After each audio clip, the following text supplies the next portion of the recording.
अगर आप चाहते हैं कि तारक फिल्म्स का ऑडियो वीडियो सबसे पहले आप तक पहुंचे, तो हमारे चैनल को सब्सक्राइब जरूर करें और बेल आइकन को दबाना ना भूलें।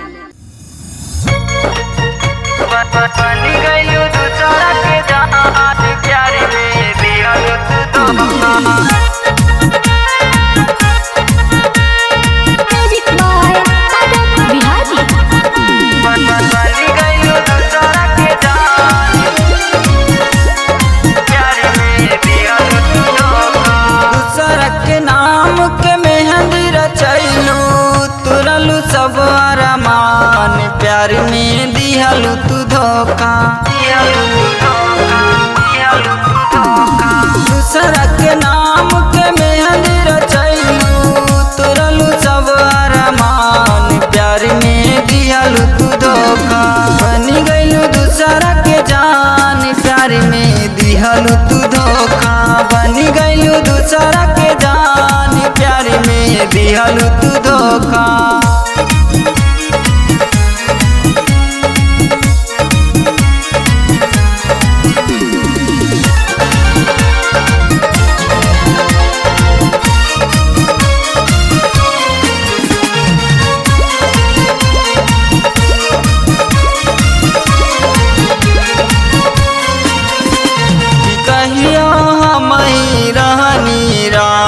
तहरा दिल के राजकुमार जितना तरपिले हम हूँ सही दिलवा तरपति होई तोहार,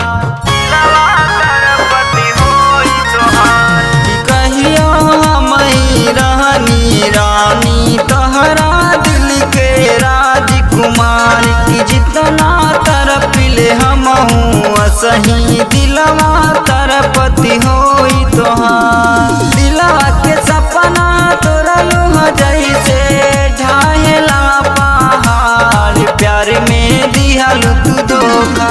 बनी गईलू दूसरा के जान प्यार में दिहलू तू धोखा, बनी गईलू दूसरा के जान प्यार में दिहलू तू धोखा।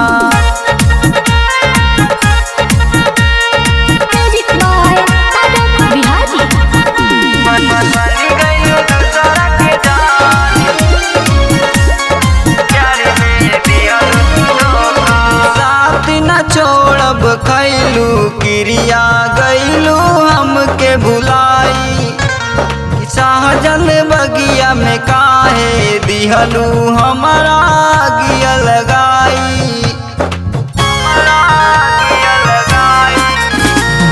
साथ न छोड़ब खैलू क्रिया गईलू हमके भुलाई, सहजल बगिया में काहे दिहलू हमारा गिया लगाई।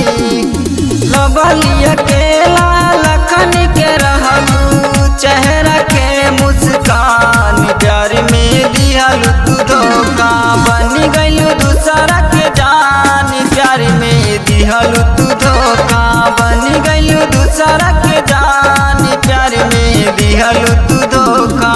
दूसरा के नाम के मेहंदी रचैलू, तुरलू सब अरमान प्यार में दिहलू तू धोखा। बनी गईलू दूसरा के जान प्यार में दिहलू तू धोखा, बनी गईलू दूसरा के जान प्यार में दिहलू तू धोखा। बाबा रिकॉर्डिंग स्टूडियो, सचिन पाली गांव, सूरत।